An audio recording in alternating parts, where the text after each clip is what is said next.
Salut à toutes et à tous, c'est GeoCoaster, je vous retrouve dans cette vidéo spéciale non pas pour cette fois vous parler d'un parc d'attractions terriblement fantastique, mais terriblement honteux qui s'appelle la RATP. Réseau d'abrutis terriblement pathétique. Non, je ne plaisante pas, si vous avez suivi les actualités, hier soir, 3000 personnes se sont retrouvées coincées dans les tunnels de la ligne 1 sous Paris, et les gens ont mis près de 2 heures, voire 3 heures des fois, à évacuer de cet enfer. Alors si je fais cette vidéo, ce n'est pas pour rien, parce qu'effectivement, je suis resté coincé pendant près d'1h45 à l'intérieur du tunnel par une chaleur étouffante, avec des gens en danger, en désarroi, en pleine crise, d'asthme, des vertiges, manque d'air, manque d'eau, des personnes âgées, des femmes enceintes, des diabétiques, des enfants, des nourrissons. J'en passe. GeoCoaster mène l'enquête. L'incident a à peu près commencé à 20h10, donc le réseau a été ralenti sur la ligne 1, donc les métros circulaient lentement, et le blackout est vraiment survenu aux alentours de 20h35, 20h40.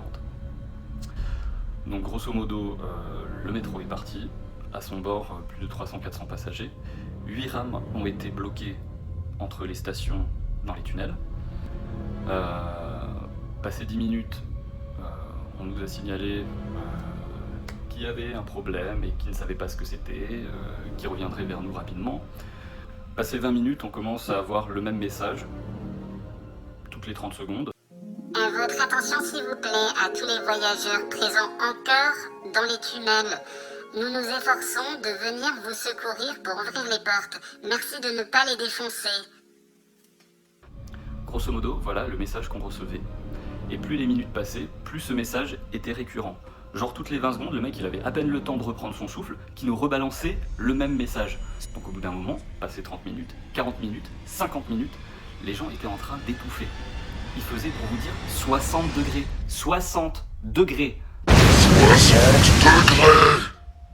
Parce qu'au bout de 20 minutes, la ventilation s'était arrêtée, ils avaient coupé tout le système électrique. Bah oui, forcément, il y avait des gens qui n'arrivaient plus à respirer, qui ont sauté sur les voies. Mais c'est humain, j'ai envie de dire. Moi, je vais vous le dire très honnêtement. Au bout d'une demi-heure, j'ai appuyé sur le bouton d'appel, parce qu'il est là pour ça. Il est censé servir à quelque chose, ce bouton. Personne n'a répondu. Ok. J'ai pris mon téléphone, j'ai appelé le 18, les pompiers, qui m'ont dit que les services de la RATP étaient en train de mettre en place un service d'urgence d'évacuation. Gros, il s'est passé 25 minutes, voire une demi-heure de plus, avant qu'on aperçoive des lampes de poche, à l'autre bout du quai, pour nous dire « on est là mais vous êtes enfermés ». Mais ça sert à quoi? Les pompiers m'ont dit au téléphone, et les gens entendaient, j'étais sur haut-parleur, les pompiers ne pouvaient rien faire. Toutes ces personnes-là étaient mobilisées entre la Défense et les Halles, mais nous, du côté de Nation, il n'y avait personne. Il y avait vraiment personne. On était tout seuls. Les gens paniquaient, les enfants pleuraient, il y avait des nourrissons qui étaient au bord de l'asphyxie, des mères qui étaient en panique parce qu'elles savaient pas comment réagir avec leurs gamins. Enfin, c'est juste un truc de dingue. Et le mec continuait toutes les 30 secondes. Votre attention s'il vous plaît à tous les voyageurs présents encore dans les tunnels. Nous nous efforçons de venir vous secourir pour ouvrir les portes. Merci de ne pas les défoncer. Quelqu'un va venir. Ok, quelqu'un va venir, on a attendu quasiment 1 heure, 1h15, voire 1h30, 1h40 pour certaines personnes. C'est scandaleux, c'est honteux, et pas une seule excuse n'a été présentée. Voyez par vous-même. C'est juste un truc de ouf, c'est en train de faire le buzz, plus d'1 heure bloqué dans le tunnel de la ligne 1 à Paris, et la RATP ne fait rien, absolument rien, si ce n'est dire des messages qu'il faut rester cloîtré dans les trains qui ne sont pas ventilés, les gens manquent d'eau, tout le monde est en train de sortir, ils ont forcé les portes. J'ai contacté BFM TV, j'ai envoyé des vidéos, tout le monde a posté sur Twitter, sur Instagram des vidéos de ce qui se passait. C'est un truc de dingue, jamais ça s'est passé comme ça, jamais. Aucune personne, je tiens à mettre les points sur les i, aucune personne n'est venue en aide aux personnes âgées, aux personnes en difficulté. On s'entraidait les uns les autres, parce que c'est humain. Et pendant ce temps, eux, on sait pas trop ce qu'ils faisaient. Donc, ils ont ouvert des portes, machin, et grosso modo, c'est je suis la masse. Moi perso, j'ai suivi la masse pendant que je filmais ce qui se passait tout autour de moi. J'avais encore une petite espagnole qui comprenait pas, moi avec mon espagnol de merde, je lui dis mais vous en faites pas, on est en train d'être évacué, ça va se passer par là-bas, j'espère qu'ils vont nous donner une bouteille d'eau ou un truc comme ça, parce que non, bah non. Apparemment, il y avait des bouteilles d'eau qui ont été distribuées, éparpillées au normal. Mais nous, on aurait pu crever comme des rats parce que clairement, c'est ce qu'on était. On est sorti du métro comme des rats. On a longé les voies comme des rats. On est sorti comme des rats. Pas d'excuses, pas d'appel, pas de mots d'accueil, pas de bouteille d'eau pour venir en aide aux personnes qui en avaient besoin, qui étaient complètement déshydratées. Rien, que dalle, la RATP, vous puez du Et là encore, il est gentil. Ah oui. Un truc qui m'a juste mis hors de moi. Oh putain, vous allez prendre cher. Et là, tu bouges ton poing. Qu'est-ce qui s'est passé? Bon, bah ça faisait plus d'1h40 quand même qu'on était enfermés. La moindre des choses, quand les portes s'ouvrent et qu'on est censé être aiguillé vers les sorties, machin, c'est de le faire avec gentillesse, compassion et compréhension. Non, les agents de la RATP nous ont crié dessus. On nous a gueulé dessus, comme si on était de la merde. C'est pas possible. C'est nous qui sommes victimes de leurs conneries, de leurs incidents techniques, et les gars de la sécurité ou de je sais pas où, machin, c'est limite non, nous regardez pas mais on vous gueule dessus. Allô quoi? Ça ne se passe pas comme ça dans la vraie vie, c'est nous qui sommes victimes.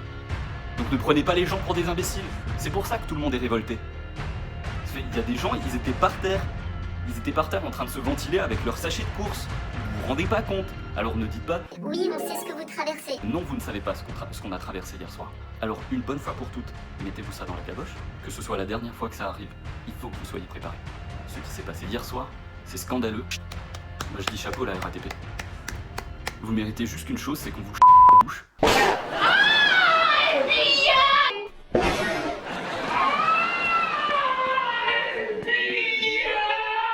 Parce que franchement, les mots suffisent pas. C'est une honte, et la France vous a regardé vous planter, mais magistralement. Pour finir les amis, il faut que vous partagiez cette vidéo en masse pour que ce genre de problème n'arrive plus. Les réseaux sociaux servent à ça, et aussi s'entraider.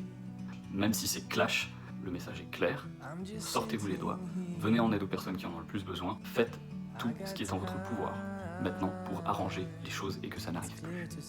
Sur ce les amis, je vous laisse. Merci d'avoir écouté cette vidéo jusqu'au bout si vous avez tenu. Je sais que c'est pénible, je sais que c'est chiant, mais si maintenant vous avez encore des réclamations à faire, n'hésitez pas à vous rendre sur le site internet de la RATP et contacter le service clientèle soit par mail ou directement en composant le 3949. Non, je plaisante, ça c'est Pôle emploi. C'est le 3424. En tout cas, en ce qui me concerne, il fallait que j'exorcise cette situation, là, cet incident, il fallait que ça sorte pour que je puisse lâcher prise et passer à autre chose. Pour finir sur une touche plus sympathique, je vous retrouverai prochainement pour une vidéo spéciale Parc Astérix et plus précisément l'Osiris qui se trouve dans le quartier égyptien.